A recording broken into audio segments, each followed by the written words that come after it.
RKO the Infamous and WBO back with another video doing my UFC 127 pay-per-view predictions video.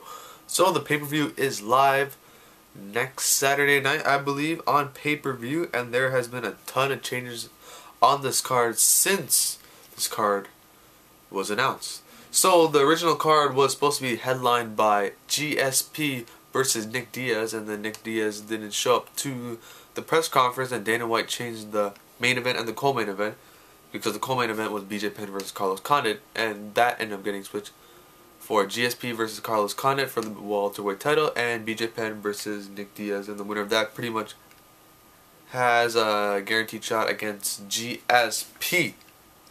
And this past week we saw GSP pull out of the title fight against Condit due to a knee injury that happened during training.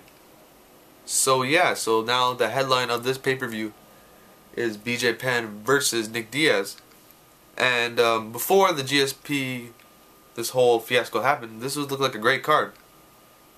But looking at it now, and I was actually willing to shell out the $50 to buy this pay-per-view, but looking at it now, it doesn't seem so good as it once was. Hold on, let me drink some Sprite. That's much better. So yeah, so this card doesn't look as good as what it once was, and I don't think I'll be ordering a pay-per-view. Probably go to like Boston Pizza or something and end up watching this card. So yeah, the first match, I don't even know, these two matches, I don't even know who these actually fighters are. I've never seen them fight except one of them. We have Hatsu Hayoki versus George Rope, and looking at the records, I think George Rope is going to take this one by decision and beating Hatsu Hayoki. I don't even know how to say his name. Next match, by the way, I'm going through only the main pay-per-view card. Brad Tavares versus Dustin Jacob.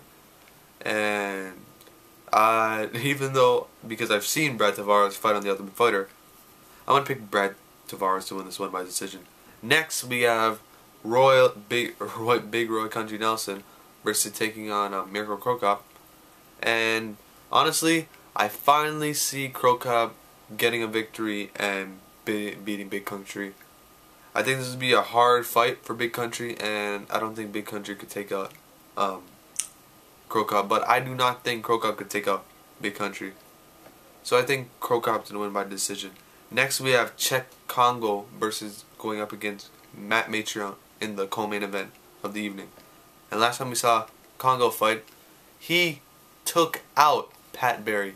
He did an epic comeback, almost getting knocked out, swinging from the fences and knocking out Pat Barry cold. It was one of the dirtiest knockouts you could ever seen.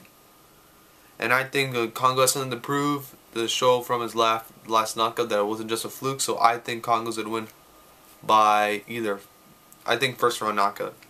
And next we have the main event of the evening, BJ Penn versus Nick Diaz. And this is a 3-round fight. It will not be a 5-round fight. And I think Nick Diaz will beat BJ Penn by second round TKO. And I don't see BJ Penn having it in him to beat Nick Diaz, because Nick Diaz has been on a rampage in Strikeforce. That's why he was a Strikeforce welterweight champion. And yeah, I see Nick Diaz winning. So let's go through this. I think George Rope's going to win. Brad Tavares, Mirko Cro Cop, Czech Congo, and Nick Diaz. So that is my UFC 137 predictions video. Hopefully this pay-per-view is good, but it's not going to be as good as I expected. But some of these cards sometimes surprise you, and sometimes you get to see a lot of good UFC fights. So thanks for watching, hope you enjoy, and what are your predictions on UFC 137? Hopefully GSP does a full recovery, and then we can see GSP versus Condit in the near future. That's it.